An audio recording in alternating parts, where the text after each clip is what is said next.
We need to learn to let go. We need to learn to let go of all the things that are holding us back, of all the things that don't make us happy, darling.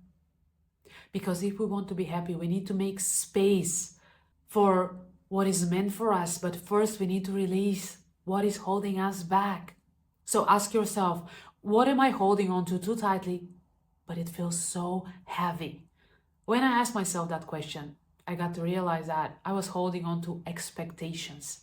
I was holding on too tightly to the expectations of who I thought I should be by now, of what I thought my life should be like today.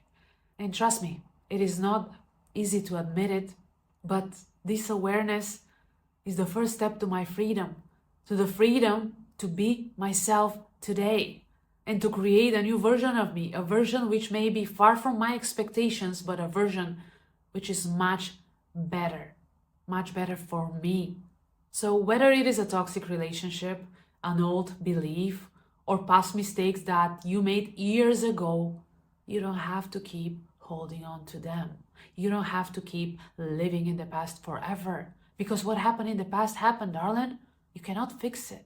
You can only do better today. Because that's all we got. The present. Each day is a new chance. Each new day is a gift. But we often take it for granted. Ask yourself, why am I staying in an already exhausted relationship? Why am I staying in a place where I feel drained, where I don't feel appreciated? Why do I keep doing it?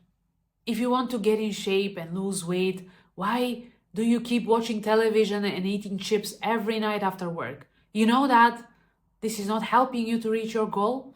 You know that this way you're going against you, and at the same time you keep doing it.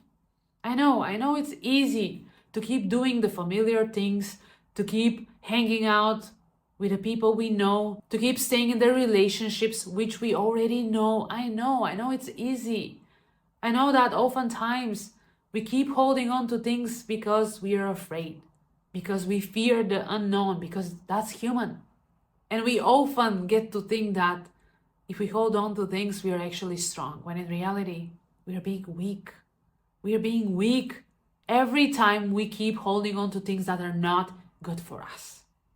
And yes, I would be lying to you if I say that letting go is easy. It's not. It is one of the hardest things we can do. But at the same time, it is one of the most liberating things, darling.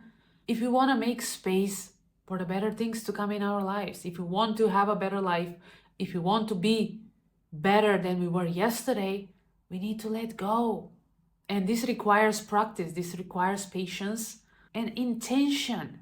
So ask yourself, what is that thing that I keep holding on to and why am I doing it? Then ask yourself, what is the lesson? What can I learn from this experience? And then, darling, it is time to release. And releasing can have many forms. It may mean setting boundaries. It may mean decluttering your space.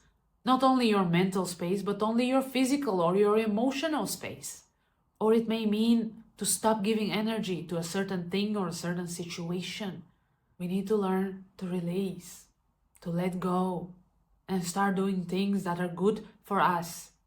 I know that it's not easy to let go of certain things or certain people. One of the hardest things I had to do last year was to let go of a friendship which I have outgrown. I kept holding on to it because of our history, but I got to realize that it was not healthy for me anymore. And if I wanted to make space for more aligned and healthy relationships, I had to let it go, and I did. And trust me, I felt sadness and relief at the same time when I let that friendship go. It is normal to experience different feelings. It is normal to feel sad sometimes. But we also need to learn to do what is best for us. So let go, grow, and glow, darling, because you can and you deserve it. What is that one thing that you're going to let go of today? Let me know in the comments below. I'd love to hear from you. Thank you for watching and spending some time with me today. I really hope that you enjoyed today's video and that it brought you some sort of value. If it did, make sure to subscribe and hit the notification bell for more content like this. I'll see you in my next video. Bye!